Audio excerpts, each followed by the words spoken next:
Every weekend, Peter Smith drives dozens of miles from his home in Herron to a forest near Great Falls, Montana, to go hiking and explore the beautiful surroundings.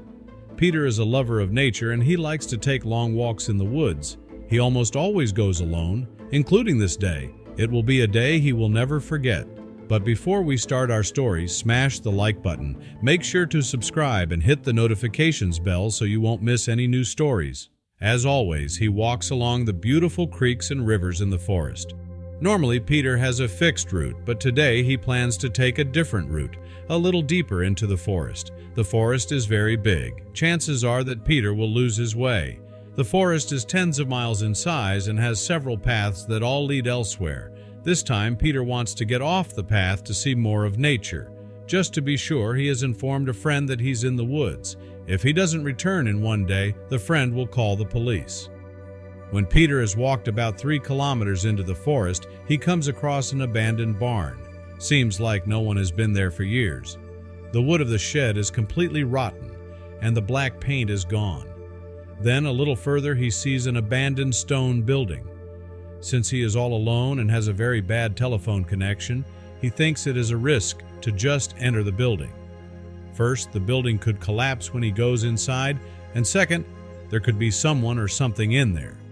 But Peter is naturally curious, so he decides to take a look. A few meters from the abandoned house, Peter sees something in the bushes. Because of all the vegetation, he cannot see exactly what is. It looks like an old fence with barbed wire. He walks a little closer to see what the object is. Once closer, he sees that the object is a staircase. The stair is completely covered with moss and weeds. The bottom steps are completely rotten. It looks like the stairs have been there for years. At the bottom of the stairs, he spots something shiny. It looks like something made of metal. When he removes the plants at the bottom of the stairs with his bare hands, he sees that the metal object is a shutter. With all his strength, he pushes the stairs a meter to the right so that he can open the hatch. There is only one problem. Peter is a muscular man, but he still has trouble opening the hatch. He tries several times to open it with both hands on the handle. The handle is smooth. His hands slide off it all the time. The hatch just won't open. Peter decides to try something else. He finds a steel pipe a little further. With all his strength, he pushes the pipe under the handle and tries to use it as a kind of lever. After more than 3 tries, he is lucky. The hatch suddenly opens. And to his surprise, there is something down there. He is looking straight into a big, dark hole. He quickly searches for his mobile. He shines with the light of his mobile at the big hole and sees that a staircase descends a few meters. Peter spots a kind of stair. It looks like an old wooden stairs. There seems to be a kind of corridor. Peter can't see the end. He knows that anything can happen when he enters the tunnel. Maybe the tunnel is decades old and about to collapse. Yet this thought does not prevent him from entering. Carefully, he enters with the light of his cell phone shining in front of him. He walks step by step through the tunnel, hands out in front of him. He slowly moves on. There's a scent in the tunnel he has never smelled before. Where does the smell come from? There seems to be no end to the tunnel. Peter has now walked about 40 meters in pitch darkness. Suddenly, he sees something a few meters in front of him. It looks like they are rays of the sun. He walks towards the light. Peter quickly walks towards the light, and he soon sees that there is a wooden door with 2 windows in it. One of the windows is broken, and the other is full of dust. He looks for the door handle. A few seconds later, he found it. The door is open. It turns out to be the end of the tunnel. Peter comes right in front of the abandoned stone house. Peter finds it strange that the stairs do not end in the house. His feeling tells him to take a look inside the house. When he arrives at the front door, he sees that the door is ajar. That's nice, because now he doesn't have to break it open or smash a window. He doesn't hesitate and quickly pushes the door, and his mouth falls open in surprise when he sees what's inside. To his great surprise, most of the furniture is still there. The ground is full of rubbish, and there is a foul, musty smell. He searches every corner of the house, but nowhere does he find any private properties that allow him to determine in any way who this house belonged to. He continues to search undisturbed. until he comes across a staircase that leads to a room below. Step by step, he walks down the dark stairs. He can barely see anything. He uses the light on his cell phone as a flashlight. When he observes the dark space, he notices a large object in the corner. He slowly creeps closer. He comes closer and sees that it is a cube-shaped object, 3 feet high and 2 feet wide. The object is completely covered in dust. Peter carefully wipes the dust off with his hands. Then he recognizes the shape of the object. What he finds he never dared to dream. It's a safe with a combination lock. The safe is covered in dust, and the door is closed. To his surprise, the safe is unlocked. He slowly opens the door.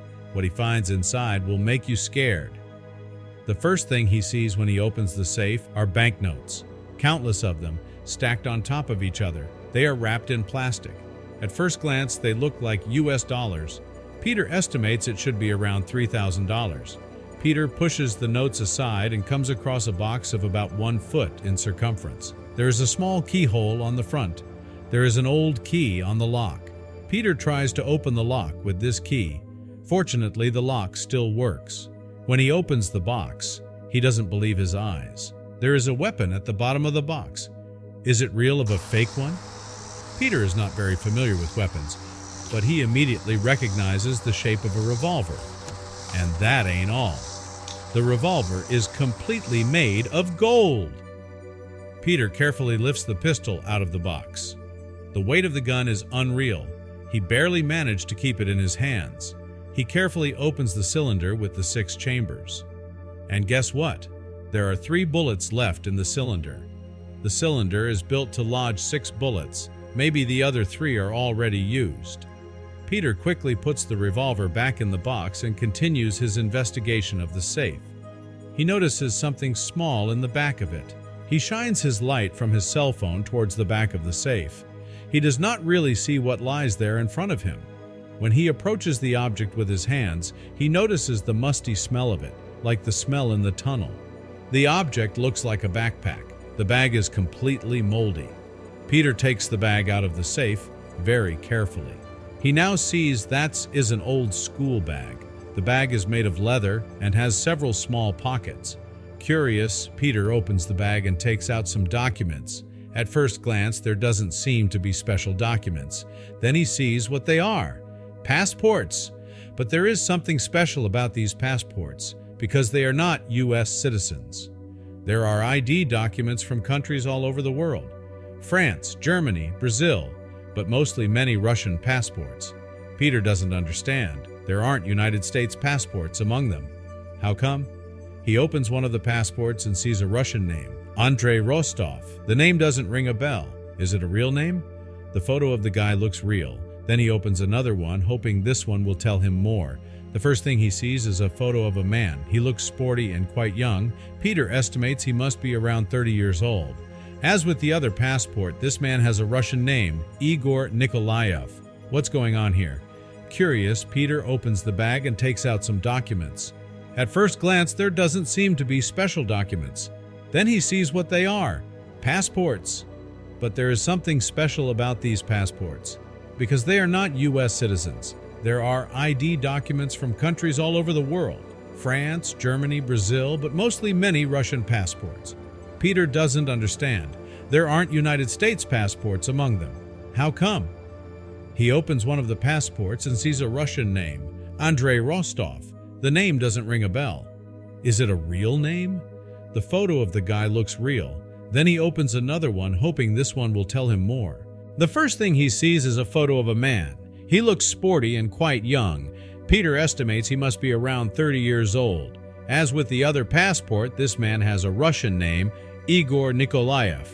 What's going on here? She spoke to the detective, and the man would love to hear Peter's story. She made an appointment. Peter and the man meet up that afternoon, and Peter tells him the story and shows him the stuff. The man's reaction is priceless. He can hardly believe Peter's story. How is it possible no one has ever found the house? In addition, he finds it strange that no data about the house is stored anywhere. Normally, every case is stored. The detective is obsessed with the different passports. He has them examined by a specialist. It could be they are fake. The revolver is also examined, mainly for fingerprints. The money is stored in a safe. Peter is told that he will be called when they have discovered something. He can't wait. After more than a month, Peter receives a call on his mobile. The call is anonymous. He takes it. It's the same detective who helped him that day. His voice is excited, and Peter immediately notices that he has something special to say. The man begins to tell what they find out in the last month. After weeks of research, they finally find out who owns the house, passports, and other belongings. Peter is flabbergasted. He can't wait to hear the rest of the story. The house turns out to be the hiding place of a Russian spy during the Cold War. Herron police have partially turned the case over to the FBI. They carried out a large-scale investigation and ended up in Russia. From there on, the Russian police took over the case. They set up a large investigation to find relatives of the spy. After a few weeks, they made some progress in the case. They found his real name, Lev Orlov. Peter listens carefully to the story of the detective. The spy appears to have died a few years ago. The relation with Russian Federation is much better these days, which is why the police decide to transfer the items to Russia. Peter can hardly believe the story. He is very happy. The Russians have searched for the spy's family. It didn't take long for the police to find the family. The family comes from a small town near Moscow. They visit the spy's daughter and her husband. The daughter is 56 years old. They were obviously surprised by this incredible story. But the family is very happy that they received the documents and passports from their kinsman. They have sent a postal to Peter thanking him for all his effort. Peter is very happy and relieved that he has now learned the story behind his special discovery. It is a story that he will tell relatives and friends more than once. The dilapidated house is demolished and the land is given back to nature.